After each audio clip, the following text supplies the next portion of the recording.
Lightfall told us the origin of the Black Heart, a copycat of the Veil created by the Vex. In the quest for an exotic LMG, we would infiltrate the garden and learn this truth. But in the new lorebook from the raid, we get further information on this subject, including an anomaly the Vex can't simulate and a seed planted in the garden by the Witness. Today we take a look at the remaining Inspiral lorebook entries, Secrets of the Black Garden, and The Darkness according to Eris Morn.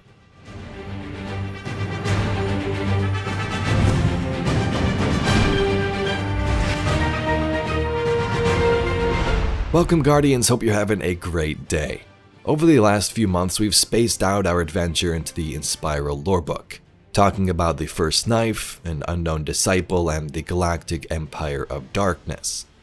Today we're going to read the last couple of entries, bundle them together in one video here. The first one deals with a seed planted by the Witness, and then Eris Morn's interpretation of darkness. A specter of the Black Garden, rich with the sweetness of flowers and the stink of radiolaria. It leaves behind a delicate data lattice to mark its passing. Garden state, neutral. Garden and gardeners equal root and branch, equal leaf and flower. Intrinsic, inextricable, inescapable. Anomaly. Anomaly 1 equals leaf invasive. Garden state active, gardeners attend. Case irrecoverable.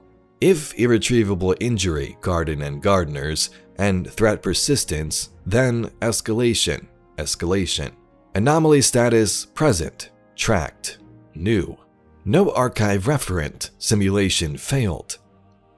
Damage 0.3332%, recoverable.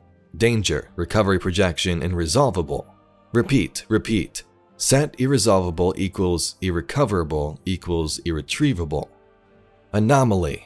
Anomaly 0 equals infinite witness. Archive data retrieved. 0 equals infinite witness equals a seed was planted here. Recorded referent Black Heart. 0 seed 1 danger. Simulation breaking. Visibility narrow. Fractals disintegrating. Anomaly 0 absent. Anomaly 1 danger remaining. Garden state acting. Gardeners in unison. Extirpate anomaly 1. There is a majestic thorn. The anomaly is gone, and the garden is peaceful. It is known, seen, predicted that a primary function of irresolvable, irrecoverable presences is to trample. Flowers growing, damage repairing, threat unresolved. Function called escalation, iteration. Function winnow. Function simplify. Function flatten. The first defense is offense. So this card takes place in the Black Garden from the first sentence there. The garden is normal as it would seem, then Anomaly 1 enters and stirs things up a bit. Now the gardener is the force usually tied to the light in the traveler, but in this case the belief that the gardeners plural is in reference to the Vex in the Black Garden, or the Soul Divisive. Anomaly 1 enters the Black Garden and the gardeners attend to it, they're active. The gardeners themselves can't figure out what Anomaly 1 is though, they can't simulate it. It says irrecoverable, present tracked new, no archive, simulation failed. After this, Anomaly 0 enters, the Witness. The gardeners Vex recognize the Witness right away in comparison to Anomaly 1, saying archive data retrieved 0 equals Witness, a seed was planted here. Referent Black Heart. So the Witness arrives and plants a seed which appears to be the heart itself. After this, the Witness leaves, but the danger with Anomaly 1 remains. The goal now for the gardeners is to destroy Anomaly 1, root it out, given that word extirpate. There is a majestic thorn, the anomaly is gone, and the garden is peaceful. Something happened that rooted out Anomaly 1. The primary function learned by the gardeners here is that they must winnow, simplify, and flatten any threats in order to defend this place. So the card is interesting. We know the Black Card is a copycat of the Veil created by the Soul Divisive and the Witness. So this information can be quite strange. Was Anomaly 1 the events of Destiny 1?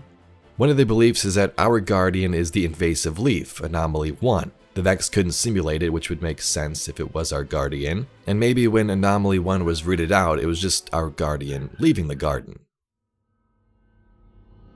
Let's now move on to Eris Morn's interpretation of darkness.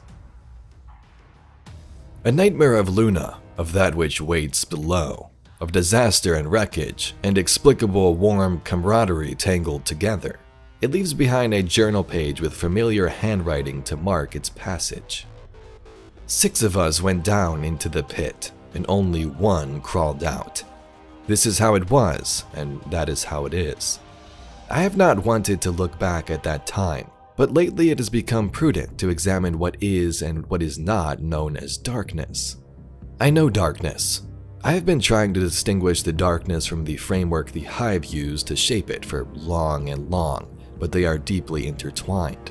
The voice in the darkness answers some things, but not all. I think, the Great Disaster. What did we know? Was there anything besides terror and the swords of the Hive? I think, what was in the pit?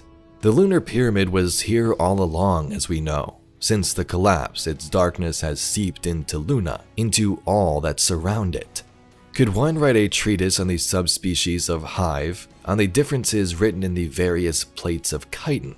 Have the Hive been here long enough, overrunning our Luna, that a recognizable change in them has evolved? I digress. There were times deep in that dark pit when I thought, Sai means to break left, and then she would. Knives like lightning, as true as if she herself told me she would. Or, there is Omar beside me, and though he was not, his presence rang comforting in my ears like struck metal synergy, I thought.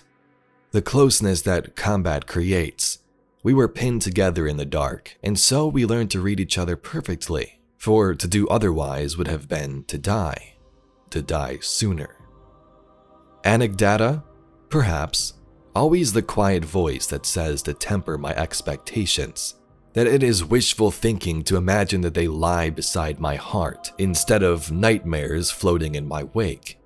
But in all this time, all of this lingering, I am sure of what I felt then. Not only necessity, not only the edge of the blade. I know more of darkness now. It is not violence, it is something more. Something that hums and flows and resonates. Knife or song by equal measure. I have not been able to hear the sound of silence since that time. Too long among the screaming Hive, I thought once. Now, cacophony is almost a comfort. So Eris Morn discusses the Hive, the darkness, and her connection to it back in that pit on the moon. In the end, she explains darkness as this force that many other lore cards explain. She says it is not violence, it is something more, something that hums and flows and resonates. She tells us that darkness was the framework the Hive used. We know they use it in their evil ways, but after all this time, all this darkness, she still feels connected to her original fire team. Anyway, Guardians, that's all we got for today's video. I wanted to bundle these together into one video and sort of wrap up the Inspiral lorebook, and I hope you enjoyed. If you'd like to see some more Destiny lore and mysteries just like this one, please be sure to subscribe to the channel. Anyway, I thank you very much for watching, and I'll catch you all in the next video.